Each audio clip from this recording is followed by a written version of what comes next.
Muy bien, qué bendición saludarlos de nuevo acá desde Biblia desde cero. Estamos en este maravilloso viaje de aventura bíblica a través del Evangelio según San Juan. Hemos visto, estudiado, compartido, analizado tanto y falta mucho, ¿verdad? Falta mucho. Dios nos dé esa bendición de estar juntos de nuevo. En esta oportunidad, el tema de la lección de hoy, de la meditación en la palabra de Dios el día de hoy, el bautismo de Jesús. En realidad, hermanos y hermanas, el bautismo de Jesús, ese evento tan importante en la vida de nuestro Señor, nos da la gran oportunidad de aprender acerca del ocaso de una era y el inicio de otra, el final de una era y el inicio de la nueva era en Cristo Jesús. El bautismo de Jesús es ese maravilloso momento que cerró de una vez por todas el apego, el afecto, la práctica del ritualismo, de las ceremonias tradicionalistas, y vino en Jesucristo con el tiempo de la reformación. Hay un precioso mensaje, una preciosa lectura en la palabra de Dios, se encuentra en Hebreos, lo vamos a leer. Y este verso, esta referencia bíblica, es precisamente en Hebreos capítulo 9, verso 11. Vamos a leer el 10. Desde el 9, hermano. Dice Hebreos 9 al 10. Por lo cual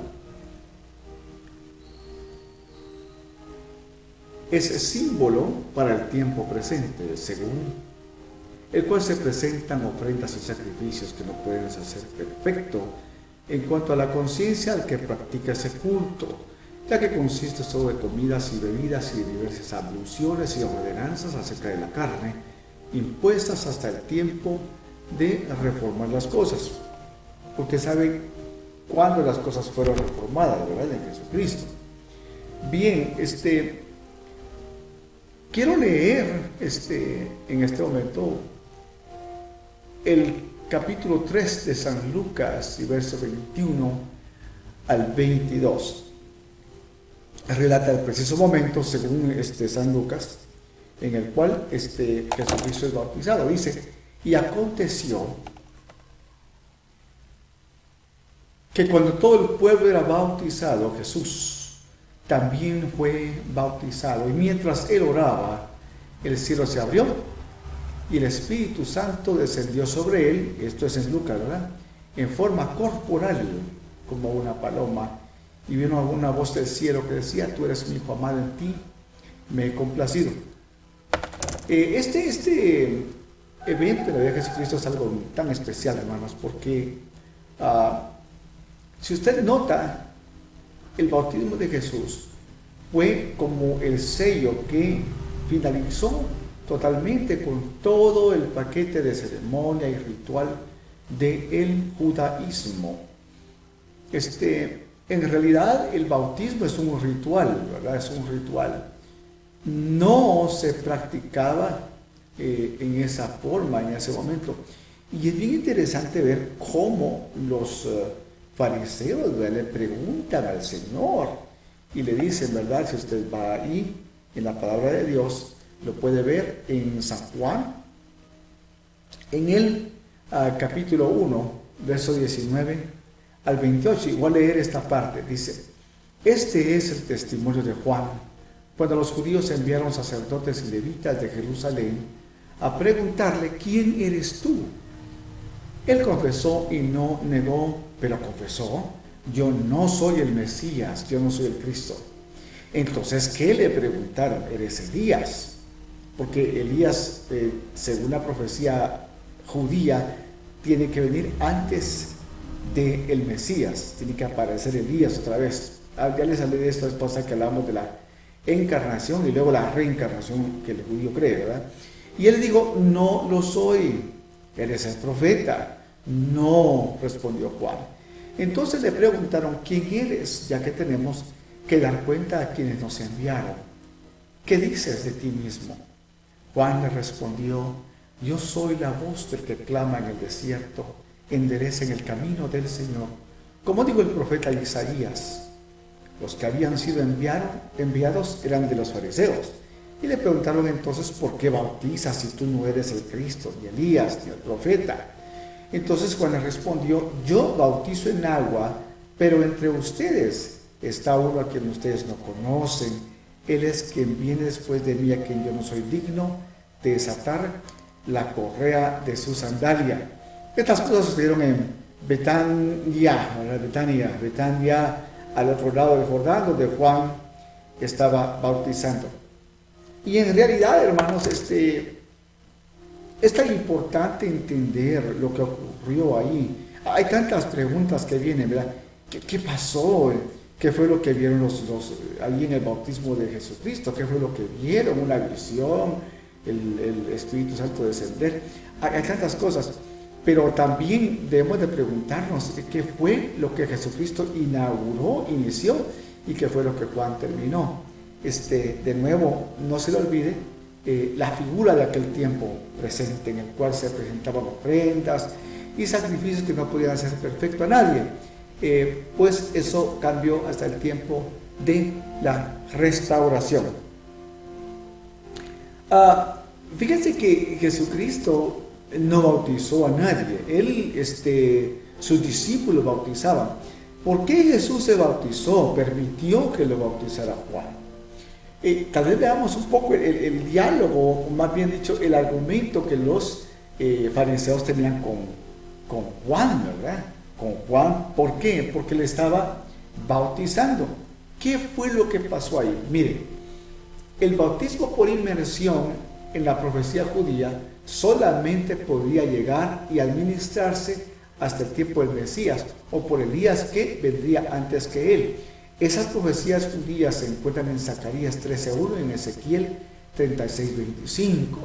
Esa es la profecía judía acerca del bautismo en agua. Los judíos tenían una serie de rituales que involucraban líquido, ¿verdad? Agua.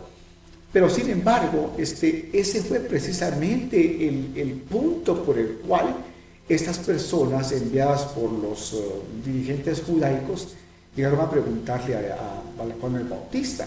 Porque Juan el Bautista, hermanos, haciendo eso, practicando ese tipo de bautismo, que es el bautismo de Juan, se le conoce, ¿verdad? Inmersión en un río, en un cuerpo de agua. Eso que hizo Juan el Bautista fue totalmente en contra de todo lo esperado por los judíos, de todo lo enseñado en la enseñanza judaica. El judío nunca aceptaría que alguien viniera y estableciera una nueva forma de ritual, una nueva forma de bautismo, porque lo que tenían eran abluciones y cosas así, ¿verdad? Con respecto de vasos y cosas sagradas. Entonces, según la profecía, y lo vamos a leer para entender por qué le fueron a preguntar en relación a Elías, el profeta y el Mesías. Zacarías 13:1 dice así: esta es la profecía que el judío reconoce como el momento o las condiciones, los métodos y elementos a través de los cuales se iba a practicar ese cambio en el ritual del bautismo que Juan estaba adelantándose. Según los pensamientos de los judíos, Juan tendría que ser solamente o el Mesías o el profeta de renombre o el mismo Elías para poder crear ese tipo de cambio, ese tipo de innovación en el ritual.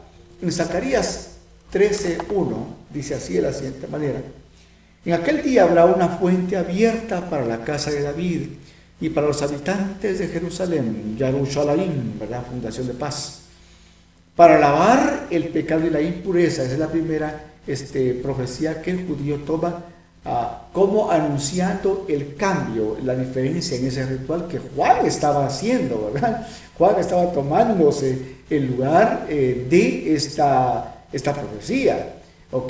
Que solamente podía el Mesías o Elías hacer, o un profeta de renombre. Ezequiel 36:25.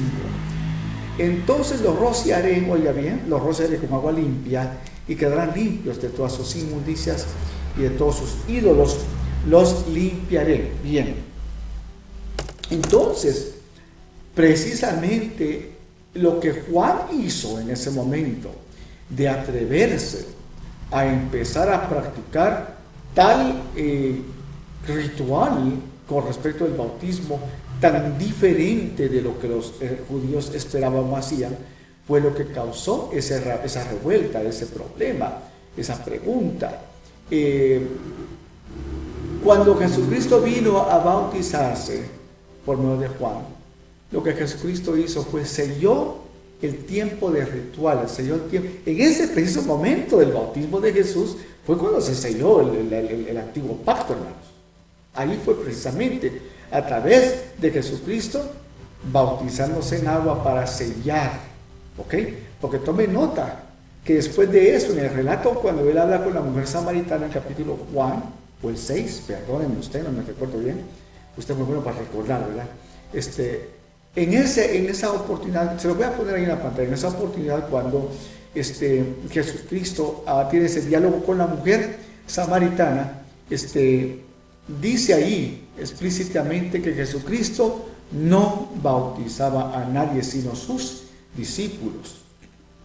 ¿Qué fue lo que sucedió? Juan lo explicó concreta, enfática y tan claramente que el que no quiere entenderlo, pues nunca lo va a entender, ¿verdad?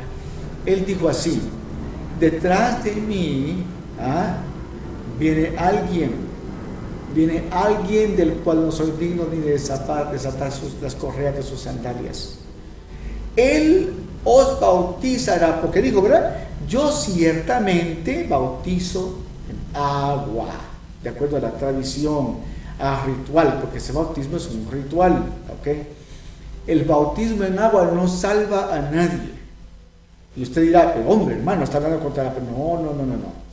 Cuando usted vea la escritura, ¿verdad? Lamentablemente, como hace unos días atrás hablaba con unos hermanos en una reunión, el griego, las traducciones del griego, hermano, hicieron un tremendo problema con muchas de las escrituras, de las palabras. Y vamos a ver algo muy importante hoy, confusiones, ¿verdad? Viniendo tanto como desde la idea de la fábula que Satanás estaba en el cielo y que se rebeló contra Dios. ¿Se imagina usted qué blasfemia? Eso es admitir que Dios no fue capaz de mantener orden en su propio reino, hermano. Como que le quería dar golpe de estado a Satanás. Si Satanás está bajo el estado de los pies, Satanás es nada. En la gloria eterna no hay lugar para impureza ni para ningún tipo de error de esa naturaleza. Decir y creer en esa fábula de que Satanás fue derribado del cielo y que se trajo la tercera parte de las estrellas y que ahora son sus... Eso es absurdo, es totalmente... Y eso viene de las traducciones al griego. Yo por eso no enseño desde el griego, de ninguna manera. El griego es un idioma establecido para explicar mitología y toda su mecánica. Disculpen ustedes el ruido, ahora estoy aquí cerca de una habitación cerca de la calle principal. Entonces, que existe tal cosa como que un Satanás que fue derribado. Hermano, es una blasfemia, eso implica blasfemia porque está haciendo burla del reino de Dios. Usted, dígame, aplique la lógica. ¿Usted piensa que en el reino de Dios, hablar con nuestros padres celestiales, en la gloria eterna, con calles de oro y mal de cristal y todo eso, cree usted que había lugar para que alguien se sublevara y tuviera el poder de atreverse a retar al poder de Dios, hermano? Eso es imposible. Es una mala traducción en la Septuaginta en Isaías. Hay una enseñanza que subí acerca de eso, pero por favor no enseñe eso, hermano. Martín Lutero fue uno de los grandes opositores, ¿verdad?, de que se enseñara esta fábula de Satanás, la caída de Satanás, permítame.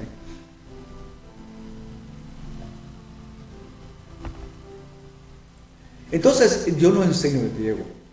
Estudié griego solo porque era parte de mi currículum en el seminario. Pero después de hacerlo me di cuenta al final que es una pérdida de tiempo, es un esfuerzo que no vale mucho la pena. Hay un documento ahí que subí hace un par de días, véalo ahí en Facebook, está en mi portal, en EPTA, ¿verdad? Escuela de Pensamiento Teológico Aplicado. Anótese como miembro si no lo ha hecho, lo invito. En fin, volviendo al tema, entonces en el griego hay ciertos problemas, hermanos, muy serios que dañaron tanto la fiel interpretación de la palabra de Dios. Quisiera yo ir ahora al momento del bautismo de Jesús. Entonces Juan lo dijo: yo la verdad bautizo en agua, pero el que viene tras mí, él lo bautizará ¿en qué? En Espíritu Santo y fuego. En otras palabras dijo, el bautismo en agua y los rituales y la ceremonia y todo lo relacionado a físico termina aquí conmigo. Pero después de mí viene uno, el cual trae un reino eterno, en espíritu, poder y autoridad. Él no va a bautizar en agua, porque Jesús no lo hizo. Nunca bautizó a nadie en agua. Él inició la nueva era en el Espíritu, en el cual bautiza a sus hijos en Espíritu Santo y fuego. Mire, es tan importante, hermanos, entender esto. Entonces, por eso es que usted en el Antiguo Testamento, por ejemplo, cuando usted ve que se habla acerca de fulano, que dice que el Espíritu de Dios vino sobre él, todo. Y vino el Espíritu sobre Saúl y profetizó. Y vino el Espíritu sobre fulano y hizo tal cosa, y el sultano hizo otra cosa. En el Nuevo Testamento, en el Nuevo Pacto, nosotros no somos así bautizados o nada más recibimos que el Espíritu venga sobre nosotros. No, nosotros tenemos algo mayor, más importante, que es, somos los templos vivientes, es donde habita el Espíritu Santo.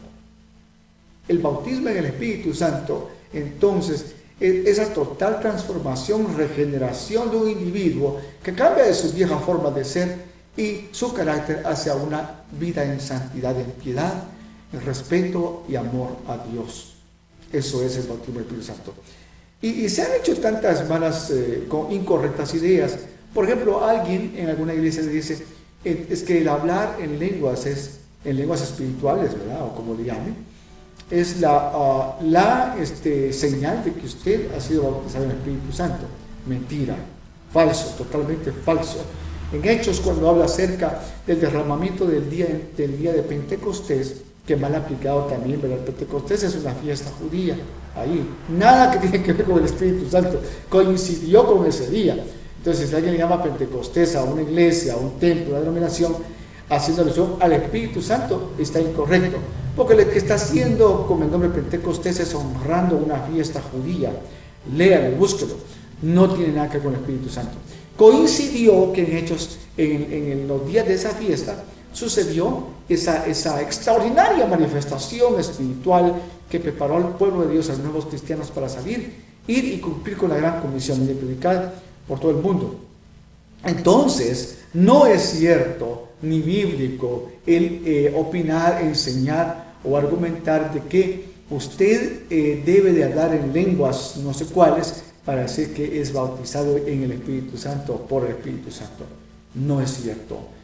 Reprenda su ignorancia y edúquese, hermano, edúquese, lo amamos en el Señor, pero no enseñe esas cosas que no son ni bíblicas ni espirituales y tuercen la idea de una doctrina verdadera. Entonces Jesucristo nunca bautizó a nadie tampoco. Ahí vamos ahora, y hablamos de la incorrecta idea de las lenguas, ¿verdad? Como lengua, en realidad no es así. Lashon es una palabra en hebreo, en el arameo, que nada que tiene que ver con ese asunto de espiritual, ¿no? Es idiomas. Cuando dice ahí, hablaron en nuevas lenguas, estaba hablando de un judío que habló griego, un griego que habló español, un italiano que habló francés. Se refiere a lenguas, a idiomas de nuestra tierra. Fue una forma especial de Dios de manifestar su poder. No estoy diciendo que alguien no pueda hablar otras lenguas. ¿Quién soy yo para moderar el Espíritu de Dios, verdad? Puede ocurrir, pero eso no está en la Escritura, ¿ok? Entonces, si vamos a citar solamente cosas que están en la palabra de Dios, la idea de hablar lenguas o algún tipo de cosas, cosas irreconocibles, no es bíblico, no está en la Biblia, ¿ok? Son ideas griegas que trajeron esas confusiones a la palabra de Dios traducida al español. Bien, Jesucristo entonces llega al río, la ribera de aquel río, desciende y es bautizado. Y dice la palabra de Dios que algo sucedió. La pregunta es, ¿qué pasó ahí, verdad? ¿Qué sucedió? Y para eso vamos a ver en Lucas, ¿verdad? En Lucas capítulo 3, 21. Y aconteció que cuando todo el pueblo era bautizado, Jesús también fue bautizado, y mientras él oraba, el cielo se abrió, Lucas 3, 22, y el Espíritu Santo descendió sobre él en forma corporal como una paloma, y vino una voz del cielo que decía: tú eres mi hijo amado, en ti me he complacido. Esto es producto del Evangelio según San Lucas. Sin embargo, ahí en ese párrafo, hermanos, de nuevo las traducciones del griego hicieron un tremendo problema. Quiero que vean en su pantalla en este momento, y le voy a mostrar ciertos cambios que tiene usted que ver. Véalo. Y para eso voy a invitarle que vaya allí en Mateo. Está en su pantalla, no lo busque, está en su pantalla. Quiero que comparemos en ese gráfico que tiene ahí ahorita los tres evangelios, Mateo, Marcos y Lucas, quienes hablan de ese evento tan bello en el cierre de las cosas físicas, de las cosas espirituales que comienzan y de las físicas que terminan. Bautismo en agua, ritual, ceremonia, y bautismo en el Espíritu Santo, algo muy diferente. Mire cómo lo dice, mire la gran diferencia. Mateo 3:16 lo relata de la siguiente forma: después de ser bautizado, Jesús salió del agua inmediatamente, y los cielos se abrieron en ese momento. Inmediatamente, cuando usted ve eso allí, hay una expresión que como que Jesucristo fue a cumplir algo y a concluir una era. Inmediatamente ya lo quería, y salió inmediatamente, ¿verdad? Salió del agua, porque él quería en su gozo como hijo de Dios, como nuestro Señor, pisar la tierra firme en el nuevo reino de poder y gloria en el Espíritu, y no más de las tradiciones y ceremonias y rituales. Después de ser bautizado, entonces, Mateo 3:16, salió del agua inmediatamente, y los cielos se abrieron, y en ese momento vio al Espíritu de Dios que descendía, como dice ahí en el círculo que le encerré, como una paloma, y venía sobre él. Marcos 1:10, el mismo evento, un poco diferente relato en relación al idioma. Inmediatamente a salir del agua, inmediatamente, vio otra vez la palabra inmediatamente, vio que los cielos se abrían, que el Espíritu descendía sobre él, otra vez encerrado para usted como paloma, los dos exactamente fieles al original en hebreo y arameo, porque el Nuevo Testamento no se escribió en griego, hermano, no se escribió en koiné. No es así, no es así. ¿Por qué entonces proliferan tanto el asunto del griego? Porque, hermanos, en ese entonces, digamos, del siglo antepasado para acá, no había en ese entonces tecnología como hoy para poder estudiar hebreo y arameo. Jesucristo no hablaba griego ni hablaba koiné. Griego clásico y el koiné eran dos idiomas muy parecidos que demostraban las clases sociales en aquel entonces en Grecia, ¿verdad? Que lo que es hoy Grecia. La gente aristocrática, la gente de la clase social alta hablaba griego clásico, pero el pueblo hablaba koiné, que es una variable. El Nuevo Testamento fue escrito en ese koiné, en ese griego. Y ¿por qué no se hizo en griego clásico? Porque los griegos consideraban la palabra de Dios como algo burdo, vulgar, que no tenía la pena, y no permitieron que se tradujera al griego clásico, sino al koiné, que era el lenguaje del vulgo, de los pobres, ¿verdad? Esa religión cristiana, eso no es para nosotros los griegos. Nosotros tenemos al Pantenón y todos los dioses, ¿verdad? Porque eso es lo que es el griego, es escrito para estudiar mitología. Entonces hicieron por burla, lo tradujeron al koiné. Las grandes autoridades de aquel entonces no permitieron que el Nuevo Testamento se tradujera al griego clásico, sino que lo pusieron en koiné como una burla, como una humillación a la palabra de Dios. Por eso yo no enseño de ese idioma, porque en sí, koiné, el estar en ese lenguaje del vulgo, fue una forma de burlarse de la palabra de Dios. Pero ahí está. ¿Qué sucedió, hermanos? En ese entonces no había forma ni tecnología de poder traducir del arameo, ¿verdad? Del hebreo, porque el judío siempre ha sido muy meticuloso, muy celoso de su idioma, de sus enseñanzas. Ellos no comparten con el mundo occidental, con nadie afuera del judío por nacimiento. Para que usted sea reconocido como judío, tiene que ir de madre judía, no de padre judío. Ellos no permiten que su enseñanza se divulgue, que el arameo y el hebreo ayuden al mundo a entender la verdad de Jesucristo.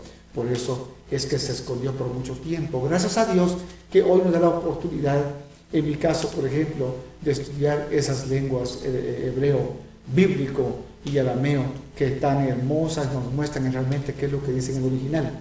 ¿Por qué hago esta aclaración y mención? Porque mire usted, ahora léalo ahí en Lucas 3:22, como lo acabamos de leer, lo ve en su pantalla. Compare la gran diferencia en esos tres óvalos ahí. Dice Lucas 3:22, y el Espíritu Santo descendió sobre él, oiga bien, en forma corporal como una paloma, y vino una voz a decir lo que decía: tú eres mi hijo amado, en ti me he complacido. ¿Por qué quiero yo que usted tenga cuidado en esta parte de la Biblia, hermano? Porque esa inserción ahí del koiné no existe en el idioma original, en hebreo ni en arameo. Forma corporal, eso no existe. ¿Qué fue lo que pasó con esto? Como le acabo de decir, el griego fue establecido, estructurado para enseñar mitología, paganismo, idolatría. Este error en traducción, que yo no sé si fue a propósito, ¿verdad? Solo el Señor sabe. Y los que en aquel entonces hicieron tremendo mejurje, perdone usted la expresión. Entonces, ¿qué sucede? Mateo, como una paloma. Marcos, como una paloma. Lucas, en forma corporal, como una paloma. Esto, en esta inserción, alteración en el griego, usted lo puede ver ahí en su internet, si a usted le gusta el griego, ¿verdad? Fue agregado, hermanos, no existe en el original. ¿Qué es lo que creó esta pequeña inserción ahí? Mire, ¿sabía usted que lo primero que, y no me deje mentir porque usted probablemente también le ha sucedido, permítame,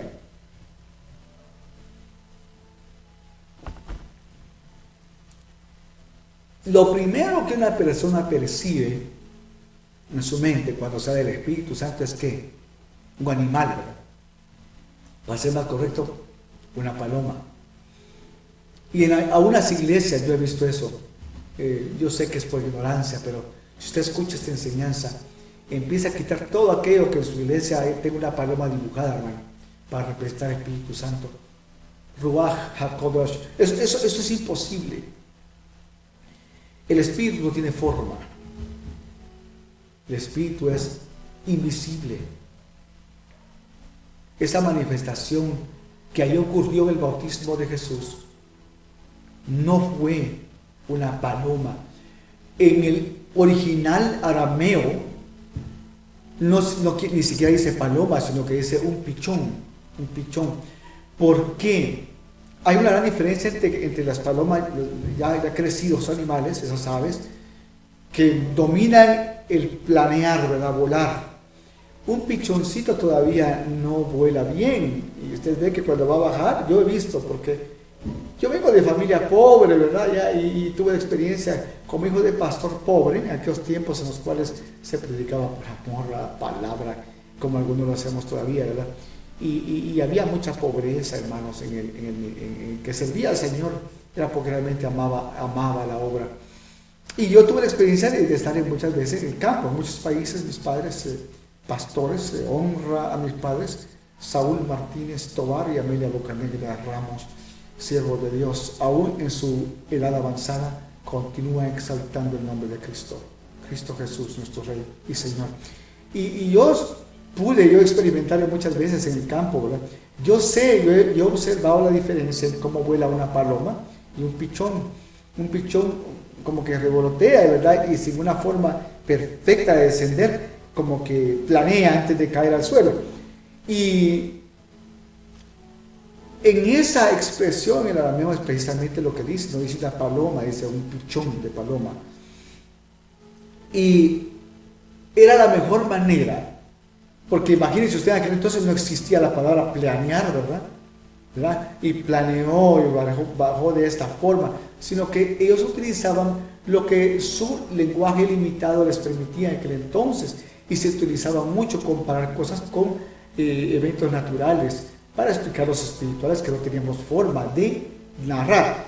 Entonces lo que dice ahí es cómo un pichón de paloma, ¿verdad? Aquella manifestación del Espíritu Santo sobre el Señor Jesucristo. Nunca en ninguna parte de su Biblia dice originalmente que el Espíritu Santo debe representarse por una paloma o que descendió en forma de paloma. Eso no existe en la Escritura. Yo quisiera llamarle a usted al orden del Señor, ahora que conoce eso. ¿Qué es uno de los 10 palabras? El 10 mandamientos, digamos. ¿Cuáles son las 10 palabras? No te harás, ¿qué? Imagen. Las imágenes son para el griego, para el koinerma.